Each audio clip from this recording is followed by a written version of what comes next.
Namo tassa bhagavato arahato sama sambuddhassa.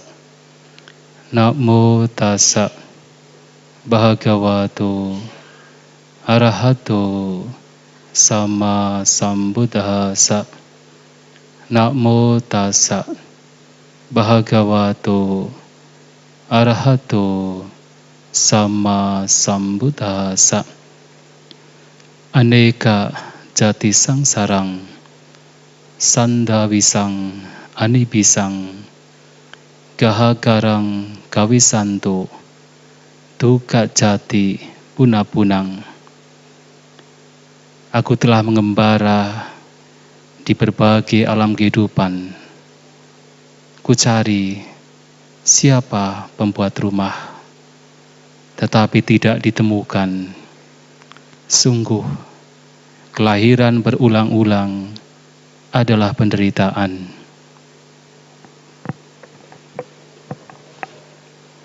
Yang saya muliakan Bhikkhu Sangga, utamanya Bante Dhammawijaya Mahathera, Kepala Wihara Padmagraha, dan juga para Bante Awuso, kepada para tasilani yang saya hormati, Rama-ramani yang juga saya hormati, Bapak Ibu, saudara-saudari sekalian yang berbahagia, selamat malam semuanya. Terpujilah Sang Buddha. Namo Buddhaya. Namo Buddhaya. Malam hari ini merupakan satu kebahagiaan bagi kita semua, karena kita bisa berkumpul di sini untuk melakukan kebajikan yang tidak lain adalah patidana atau pelimpahan jasa. Kebajikan yang memang sangat dianjurkan, sangat ditekankan oleh Guru Agung kita Sang Buddha. Terutama dalam patidana ini, kita diingatkan bahwasanya kewajiban kita sebagai manusia terhadap kerabat, keluarga, ternyata tidak hanya berhenti ketika kerabat keluarga kita masih bersama dengan kita, tetapi tetap berlanjut. Bahkan ketika kerabat atau keluarga kita telah meninggalkan kita, melanjutkan kehidupan mereka. Mengapa kewajiban kita tetap berlanjut? Karena walaupun secara fisik, secara jasmani, keluarga yang telah meninggalkan kita sudah tidak bersentuhan dengan kita, akan tetapi secara batiniah, secara psikologis, kita masih bersentuhan dengan mereka. Kita masih ingat kebaikan mereka. Kita masih ingat kebersamaan mereka. Sehingga tugas kita terhadap mereka tidak berhenti setelah mereka tiada. Tugas kita berlanjut, yaitu dengan melakukan patidana. Bapak Ibu melakukan kebajikan yang kemudian kebajikan tersebut mengatasnamakan kerabat, keluarga, atau leluhur yang telah meninggalkan. Dan ini sangat dianjurkan oleh Sang Buddha, karena inilah salah satu dan satu-satunya cara yang bisa kita lakukan untuk membantu keluarga yang telah tiada, untuk membantu leluhur, dan tidak ada cara lain. Maka cara patidana ini sangat dianjurkan, sangat ditekankan oleh Guru Agung kita Sang Buddha. Dan tentu setiap tahun dan bahkan dalam masa-masa tertentu, Bapak Ibu melakukan patidana dan sudah paham benar apa itu patidana. Namun sebenarnya dalam patidana ini juga kita diingatkan juga bahwa peristiwa yang terjadi pada leluhur, pada kerabat kita yang telah meninggalkan kita, juga sesungguhnya akan terjadi kepada siapapun, akan terjadi kepada kita. Artinya bahwa kita ini tidak hanya kerabat yang telah meninggalkan kita, bahwa kita ini cepat atau lambat suatu saat akan mengalami peristiwa kematian. Seperti kerabat kita. Ini juga yang harus kita ingat. Bahwa cepat atau lambat peristiwa yang terjadi pada kerabat kita juga akan terjadi pada kita. Bahwa suatu saat kita akan mengalami kematian. Dan kalau kita berpikir tentang kematian, rasanya menakutkan. Kalau kita berpikir, rasanya banyak di antara kita tidak siap untuk meninggalkan kerabat yang masih hidup, meninggalkan harta benda, meninggalkan barangkali kekuasaan, pengaruh, meninggalkan apa yang dianggap sebagai yang berharga, yang dicintai. Rasanya meninggalkan semua itu sulit. Sehingga ketika berpikir tentang kematian itu sangat menakutkan. Dan terkadang karena kematian merupakan satu peristiwa yang kadang tabu untuk dibicarakan dan kadang sulit untuk kita pikirkan. Maka ketika kematian terjadi, apakah itu pada kerabat kita, mungkin kita menghadapi kematian, ada kalanya kita suka menyalahkan orang lain, menyalahkan rumah sakit, menyalahkan orang lain, menyalahkan makanan, menyalahkan iklim. Tetapi kalau kita selidik ke dalam batin kita, ke dalam diri kita, percuma kita menyalahkan situasi kondisi yang ada di luar diri kita. Mengapa? Karena kematian pasti akan terjadi pada kita. Apapun sebabnya, apapun alasannya, kematian akan terjadi pada kita. Kalau kita kemudian hanya bergelut dengan situasi kondisi, kemudian kita menyalahkan, itu adalah kesia-siaan.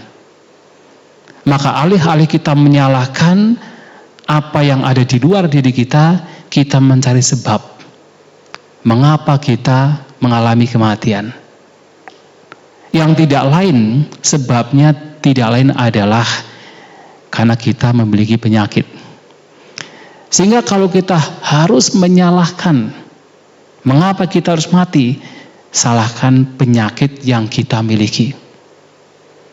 Tetapi kalau kita melihat lagi ke dalam, apakah kita kemudian juga pantas untuk menyalahkan penyakit yang terjadi pada kita? Juga tidak. Kenapa? Karena penyakit itu juga sesuatu yang memang pasti terjadi pada siapapun yang memiliki tubuh. Penyakit adalah kewajaran. Bahwa tubuh kita memang dari ujung kepala sampai ujung kaki, semuanya memang tumpukan penyakit. Tidak ada satupun bagian tubuh kita yang tidak bisa menimbulkan sakit. Semua adalah bagian yang bisa menimbulkan sakit. Bahkan Sang Buddha menyampaikan bahwa tubuh kita ini diibaratkan seperti seseorang yang memiliki binatang piaraan yang terdiri dari 4 ular berbisa. Jadi seperti orang yang punya binatang piaraan tetapi bukan kucing, bukan anjing, bukan ikan, tetapi adalah 4 ekor ular berbisa. Karena ini adalah binatang piaraan, maka orang tersebut memelihara dengan baik, memberikan makan setiap hari, memandikan binatang ini, memberikan istirahat, kalau sakit diberikan obat. Tetapi yang namanya binatang piaraan seperti ular berbisa ini, walaupun sudah dipelihara dengan sangat baik, ketika suatu saat marah, apa yang terjadi? Tidak peduli dengan yang memelihara.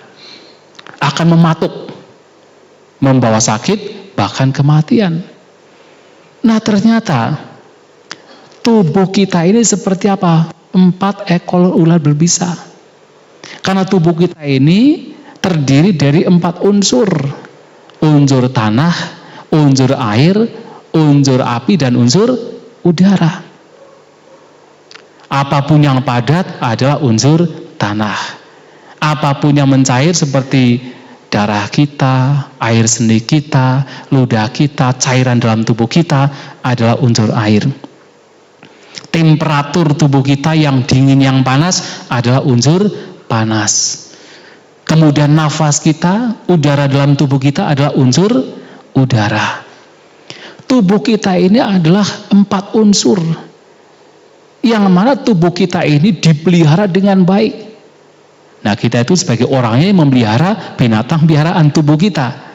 Dipelihara dengan baik, dikasih makan tiap hari, dimandikan tiap hari, diberi istirahat tiap hari. Kalau sakit diberi obat. Tetapi yang namanya tubuh walaupun sudah dipelihara dengan sedemikian rupa, cepat atau lambat pasti akan memberikan sakit. Itu pasti. Kalau misalnya unsur airnya, darah kita misalnya terkontaminasi dengan terlalu banyak gula, apa yang terjadi? Sakit diabetes. Kalau darah kita terkontaminasi dengan banyak kolesterol, apa yang terjadi? Sakit kolesterol. Menimbulkan sakit, bahkan kematian. Kalau misalnya kita tidak bernafas, tidak usah lama-lama. 15 menit saja, kuat tidak? Tidak kuat. Kita bisa hidup sampai sekarang karena nafas kita, unsur udara kita masih stabil. Tapi kalau suatu saat marah, nafas kita marah, tidak bisa bernafas, mati juga. Itulah bagaimana 4 unsur jasmani kita itu sangat seperti 4 ekor ular berbisa, yang kapan saja bisa marah, bisa mematuk kita, menimbulkan kematian. Maka kalau kita perhatikan, apakah kita patut layak untuk menyalahkan sakit? Tidak. Karena inilah kewajaran dari tubuh kita, bahwa tubuh kita memang sarang penyakit. Tubuh kita seperti 4 ekor ular berbisa, kapan saja bisa marah, bisa menimbulkan sakit dan bahkan kematian. Lantas kita cari lagi, apa yang menimbulkan sakit? Ternyata kalau kita selidik, yang menimbulkan sakit tidak lain karena usia kita semakin bertambah.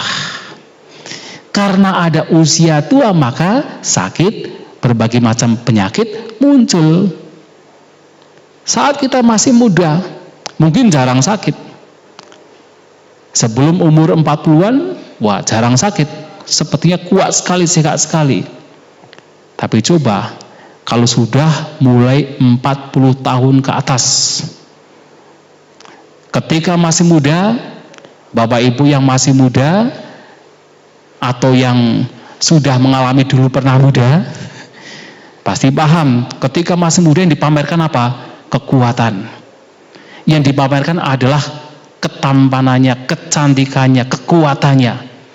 Tapi nanti kalau sudah umur 40 tahun ke atas, yang dipamerkan adalah obat. Betul kan? Wah, ini obatnya bagus, obat kolesterol manjur. Wah, ini obat diabetes manjur. Yang dipamerkan adalah obat. Kenapa?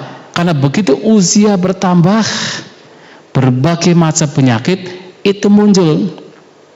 Maka usia tua ini yang menyebabkan kita sakit. Tapi kemudian apakah kita patut layak menyalahkan usia tua? Juga tidak.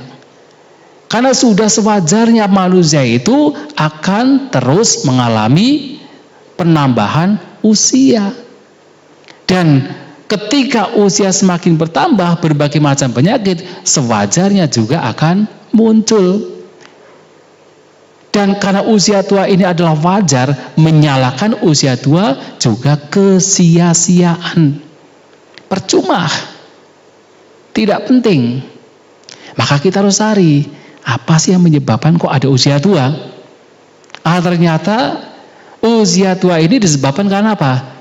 Kelahiran. Karena kita mengalami kelahiran, maka ada usia tua. Ada tidak orang yang lahir kemudian usianya semakin muda? Ada tidak? Ada. Di Tidak mungkin. Begitu orang lahir pasti usianya bertambah. Satu momen menjadi satu hari menjadi 2 hari menjadi 3 hari, 1 minggu, 1 bulan. Kemudian 1 tahun, 2 tahun, dan seterusnya. Usia terus bertambah karena kelahiran. Maka apakah kita kemudian menyalahkan kelahiran? Gara-gara kelahiran saya mengalami usia tua, mengalami berbagai macam penyakit, kemudian mengalami kematian. Dan ternyata Bapak Ibu Saudara-saudari sekalian, memang kelahiran inilah yang membawa kepada berbagai macam penderitaan. Dan ternyata yang menjadi masalah bagi kita semua adalah setelah kelahiran, mengalami usia tua, sakit, mati, ternyata kita lahir lagi. Ternyata ada kelahiran lagi. Dan ketika lahir lagi, mengalami usia tua lagi, sakit, mati lagi. Setelah mati, lahir lagi. Setelah lahir, usia tua, sakit, mati. Setelah mati, lahir lagi. Kita terus mengalami kelahiran, kematian di alam tumimba lahir. Memang terkadang ketika mengalami kematian dan kelahiran, ada kalanya terlahir di alam yang bahagia, menjadi manusia. Manusia pun juga kaya, punya kekuasaan, cantik. Bahkan terkadang bisa terlahir di alam dewa, alam surga. Berbagai macam alam surga, bisa manusia dilahirkan di sana. Bahkan terkadang bisa lahir di alam yang lebih tinggi lagi, di alam Brahma. Baik rupa Brahma, arupa Brahma, lebih tinggi di alam surga. Tetapi ternyata tidak hanya di alam kelahiran yang membahagiakan. Ada kalanya kita pun juga dilahirkan di alam menderita. Di alam peta, menjadi hantu. Mungkin kita juga pernah, karena Sang Buddha menyampaikan begini, bahwa setiap makhluk itu pernah mengalami berbagai macam kelahiran, kecuali satu, yaitu terlahir di alam Sudawasa. Karena alam Sudawasa hanya untuk yang telah mencapai anagami. Sementara alam-alam lain, kita manusia pernah terlahir di sana. Jadi kalau sekarang kita melakukan patidana, membantu sanak keluarga yang barangkali terlahir di alam yang kurang beruntung, alam peta atau alam peti, kita pun juga sesungguhnya pernah juga terlahir di sana. Jadi kalau misalnya kita melihat alam peta itu, kalau di Indonesia kan banyak hantu ya, ada hantu kuntilanak, ya, kemudian apalagi pocong, gitu. Kemudian suster ngesot, ada nggak ya? Apa hanya di film aja ya? Berbagai macam hantu gitu kan. Nah kita percaya kalau makhluk-makhluk demikian adalah sebenarnya makhluk peta. Dan ketika kemudian kita membayangkan hantu-hantu demikian, takut tidak? Takut tidak? Takut. Padahal kita pun juga pernah menjadi mereka. Kita bicara kuntilanak, mungkin kita juga pernah menjadi kuntilanak. Kenapa? Kalau mereka adalah makhluk peta, kita pun juga pernah terlahir sebagai makhluk peta. Karena tidak mungkin dalam kehidupan di alam tumimba lahir yang sangat banyak, tidak terhitung banyaknya, kita tidak pernah terlahir di alam peta. Maka kalau kemudian Bapak Ibu misalnya melihat kuntilanak, nggak usah takut. Karena kita pun juga pernah menjadi mereka. Dan bahkan tidak hanya terlahir di alam peta, bahkan di alam binatang, bahkan di alam neraka, pernah juga terlahir di sana. Selama kita belum melihat sebab mengapa kita terus mengalami kelahiran dan kematian.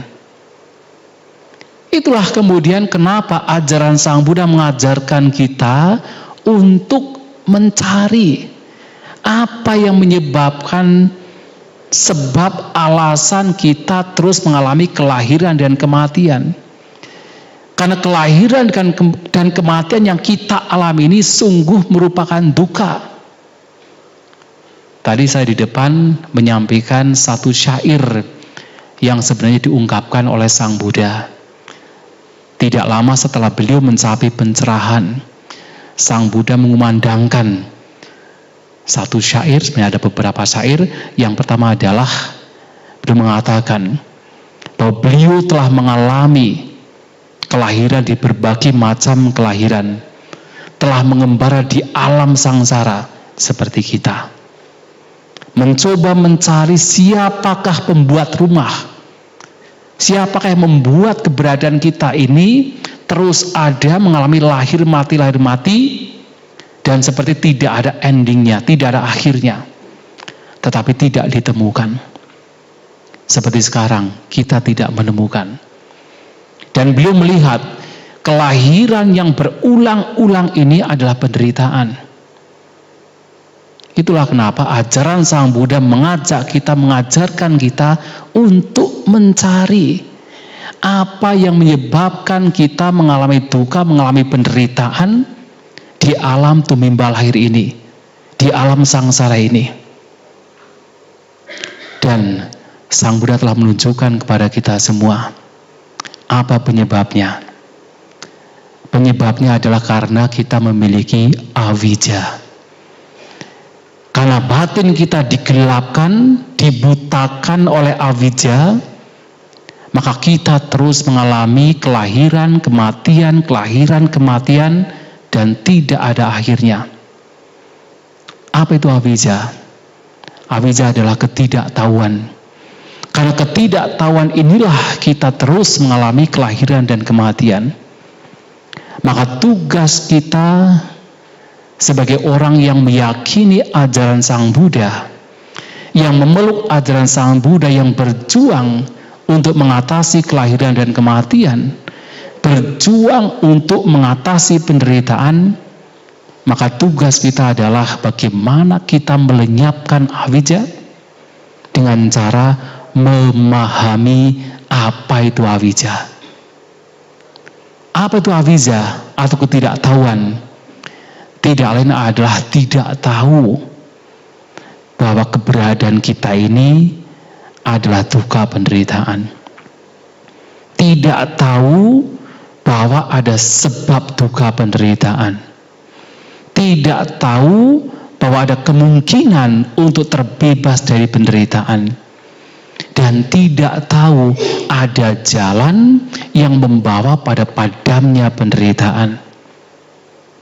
Yang pertama adalah karena kita tidak tahu bahwa kita ini sebenarnya menderita. Karena kita tidak tahu bahwa kita menderita, maka kita tidak ada usaha, tidak ada upaya, bahkan tidak ada kepikiran untuk mencari jalan agar terbebas dari penderitaan. Dan tidak kepikiran ada sebab penderitaan, tidak pula kepikiran ada kemungkinan bisa terbebas dari penderitaan. Maka Sang Buddha memberikan sebuah perumpamaan. Seperti kalau Bapak Ibu pernah melihat laron, pasti pernah ya. Ketika laron ini keluar di malam hari, apa yang mereka kejar? Adalah lampu, cahaya. Dan bahkan mereka mengejar api. Mereka melihat api lampu itu seperti sesuatu yang membahagiakan. Tidak melihat bahwa api lampu itu bagi mereka adalah yang membahayakan. Terlihat wah benderang, terlihat menyenangkan, terlihat memberikan kebahagiaan. Maka mereka kejar api tersebut. tanpa tahu setelah mendekati api mereka menderita. Itulah kita. Kita tidak tahu hidup ini sebenarnya penderitaan, sehingga apa? Kita menikmati, kita mengejar, mencari terus dengan berbagai macam keinginan tanpa tahu bahwa ini adalah penderitaan. Pada akhirnya kita terus mengalami kelahiran dan kematian, terus kita menderita. Atau Sang Buddha juga memberikan sebuah perumpamaan. Seperti seseorang yang terkena penyakit kusta. Kalau zaman sekarang, orang kena penyakit kusta sudah ada obatnya, sudah gampang obatnya. Kalau zaman Sang Buddha nggak ada obatnya, sulit. Bagaimana untuk mengobati seorang kena penyakit kusta? Maka biasanya apa yang dilakukan oleh mereka yang kena penyakit kusta? Mereka akan berada dekat-dekat dengan api. Karena mereka merasa gatal sekali, maka mereka dekat dengan api. Jadi kalau Bapak Ibu pernah merasakan yaitu penyakit koreng, pernah ya? Dulu kalau zaman dulu kan sering kali kena apa? Gudik tuh, tahu gudik? Cangkrangan gitu ya. Wah, cangkrangan gudik gitu kan, yang sampai melepuh-melepuh ada nanahnya begitu kan. Itu kalau didekatkan ke panas, enak tidak? Enak kan? Enak sekali kan? Wah, gereng-gereng enak sekali kan? Padahal tahu api itu panas, api itu sebenarnya menyakitkan. Tetapi karena terkena koreng, apalagi yang terkena kusta, walaupun tahu demikian, tetap mendekatkan dengan api. Bahkan kalau sudah terlalu gatal, mungkin langsung ditempel-tempel ke api begitu kan, dan mendapatkan kesenangan di sana. Itulah kita, itulah manusia. Tidak melihat bahwa hidup ini duka penderitaan, maka terus mencari, merasa ini adalah kebahagiaan, merasa ini adalah kenikmatan. Maka yang pertama kita harus paham apa yang dimaksud dengan duka penderitaan. Memang penderitaan yang paling dasar mudah sekali dipahami. Seperti apa? Kita sakit, kita mengalami usia tua, kemudian kita berpisah dengan yang dicintai, berkumpul dengan yang tidak disukai. Itu adalah penderitaan yang mudah sekali untuk kita ketahui. Tetapi lebih dari itu, ternyata setelah diselidik ke dalam, ternyata yang memberikan kenikmatan, yang memberikan kebahagiaan, itu juga bagian dari duka penderitaan. Seperti tadi disampaikan oleh Bante Jamedo ketika dalam mau meditasi. Ternyata apapun yang membahagiakan juga pada akhirnya itu tidak kekal.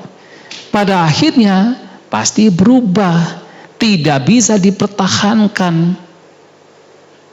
Apapun itu, kecantikan berubah. Ada tidak orang yang sejak lahir sampai meninggal tua umur 80 tahun tetap cantik? Ada tidak? Nggak ada kan? Nggak ada. Sulitlah, kecuali siapa? Kalau zaman Sang Buddha. Bisakah? Tapi mati juga kan, lenyap juga kan. Artinya tidak bisa dipertahankan. Kita tidak bisa mempertahankan kecantikan, ketampanan, kekuasaan. Ada tidak orang bisa mempertahankan kekuasaannya? Tidak bisa juga. Ya seperti misalnya, mungkin kita tidak pernah terpikirkan kalau zaman dulu, seperti presiden yang kedua, Pak Soeharto kan, wah begitu kuat kan, menjadi seorang presiden. Mungkin pada waktu itu tidak terpikir kalau kekuasaan tersebut pada akhirnya juga lenyap. Tetapi lenyap juga. Tidak bisa dipertahankan. Dan apapun kebahagiaan itu tidak bisa dipertahankan. Anda punya properti, Anda punya uang, Anda punya orang-orang yang dicintai, itu pun tidak bisa dipertahankan. Nah, karena tidak bisa dipertahankan, cepat atau lambat pasti berubah, berpisah. Atau yang mereka berpisah dengan kita atau kita yang berpisah dengan mereka, pasti akan ada perpisahan. Itulah kenapa bahkan yang memberikan kebahagiaan juga harus dilihat sebagai bagian dari duka. Maka disebut duka itu tidak ada yang secara dasariah, secara intrinsik adalah penderitaan. Bahkan yang memberikan kebahagiaan pun juga itu harus dilihat sebagai duka karena tidak bisa dipertahankan. Berubah. Kalau orang Jawa bilang owah gigsir. Berubah, tidak bisa dipertahankan. Dan itu pun harus dilihat sebagai bagian dari duka, penderitaan. Ya, kita mulai melihat, oh ternyata betul. Hidup adalah penderitaan, tetapi tidak hanya sekedar penderitaan biasa. Semua keberadaan ternyata adalah duka. Karena apa? Tidak bisa dipertahankan. Karena tidak bisa dipertahankan, maka tidak bisa memberikan rasa puas, kepuasan yang sejati, yang hakiki. Tidak bisa. Bahkan ketika misalnya seseorang mungkin berpikir, oh kalau saya mendapatkan ini, pasti saya bahagia. Misalnya Bapak Ibu mungkin punya cita-cita. Yang belum punya mobil misalnya, punya cita-cita ingin punya mobil. Setelah punya mobil, bahagia tidak? Bahagia tidak? Enggak bahagia? Wah bohong lah. Pasti bahagia lah kalau punya mobil. Pasti bahagia kan? Coba tanyakan yang sudah punya mobil, pasti bahagia. Tapi tanyakan lagi, bahagianya kekal atau tidak kekal? Pasti tidak kekal. Mungkin 1 minggu, 1 bulan, 1 tahun, mungkin masih merasa bahagia kan? Tapi tidak kekal. Pasti berubah, pasti menjadi biasa. Bahkan ketika kemudian melihat mobil tetangga lebih bagus, keinginan muncul lagi. Mobil saya Avanza, mobil tetangga ternyata Pajero. Wah, pasti ingin mobil Pajero kan, kalau bisa lebih dari itu. Apa itu? Lamborghini. Wah, Ferrari. Wah, BMW. Bermimpi ya.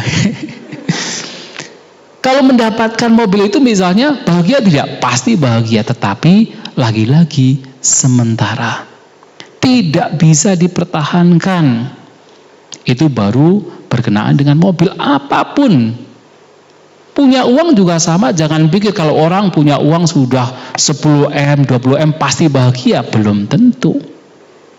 Belum tentu. Karena orang mungkin kalau belum punya uang 100 juta, ingin 100 juta.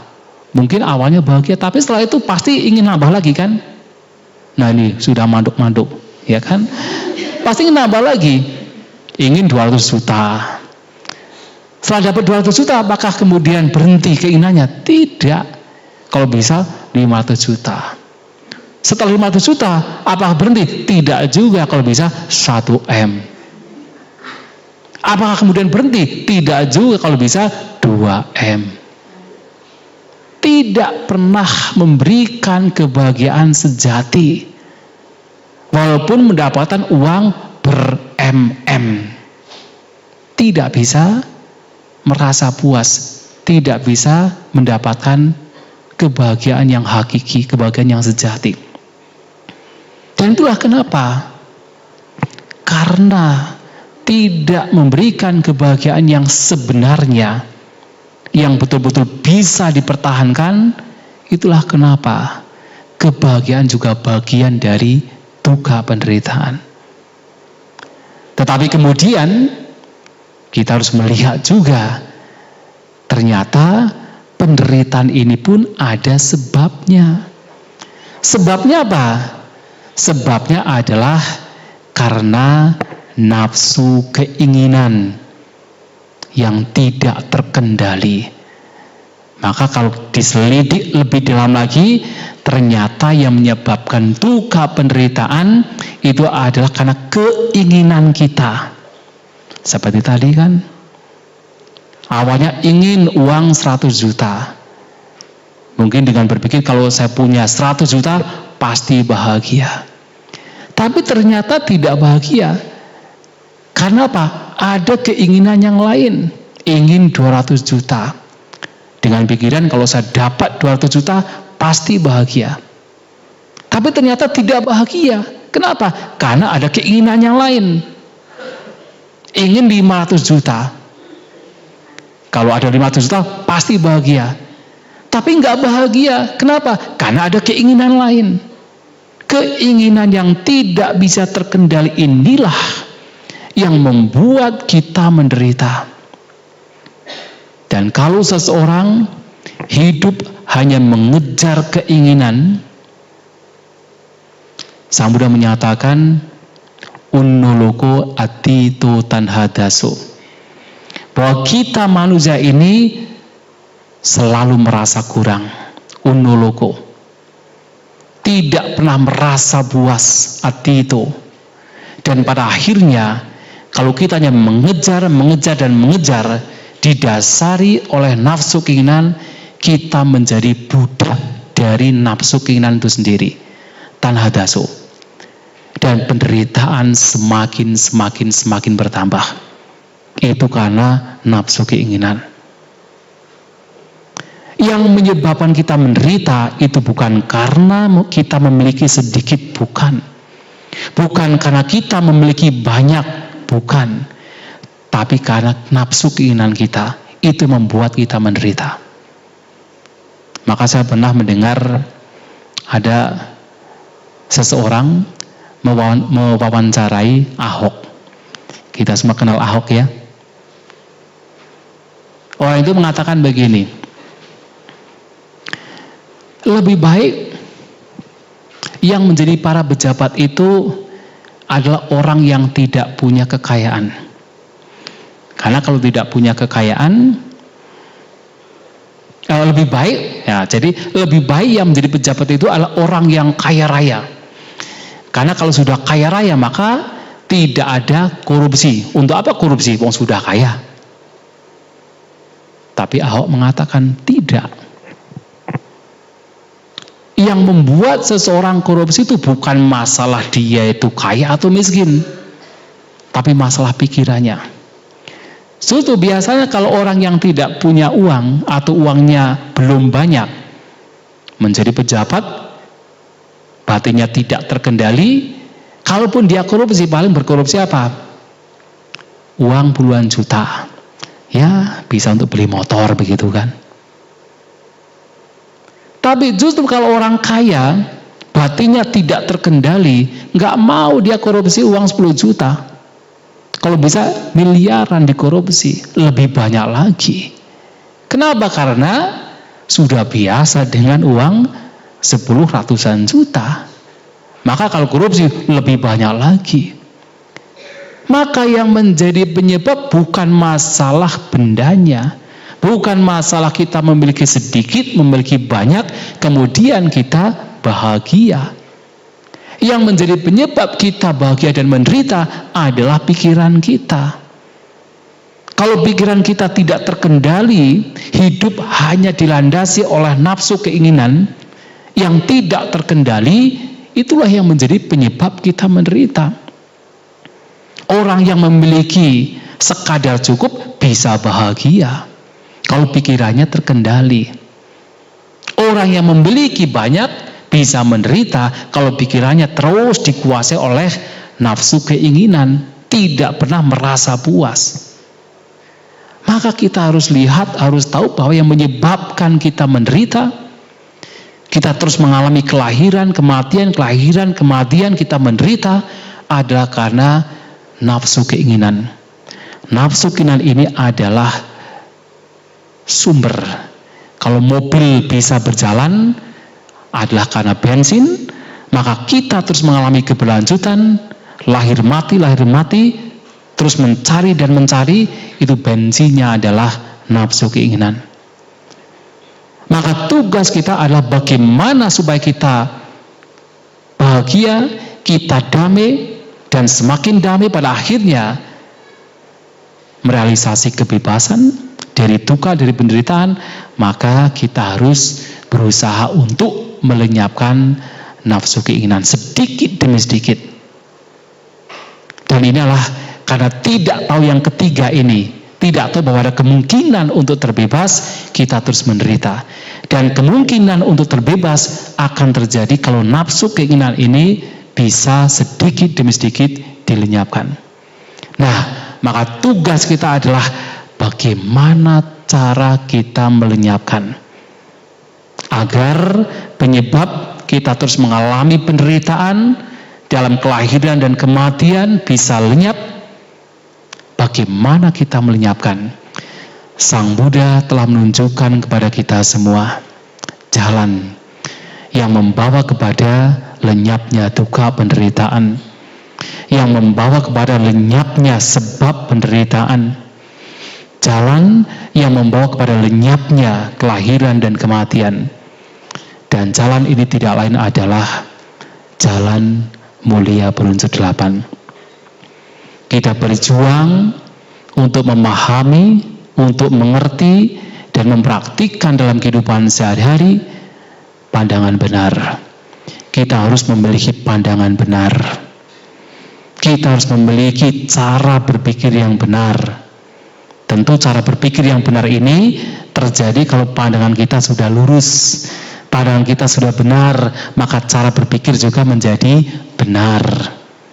Apa itu pandangan benar? Memahami ini lagi, 4 kebenaran mulia.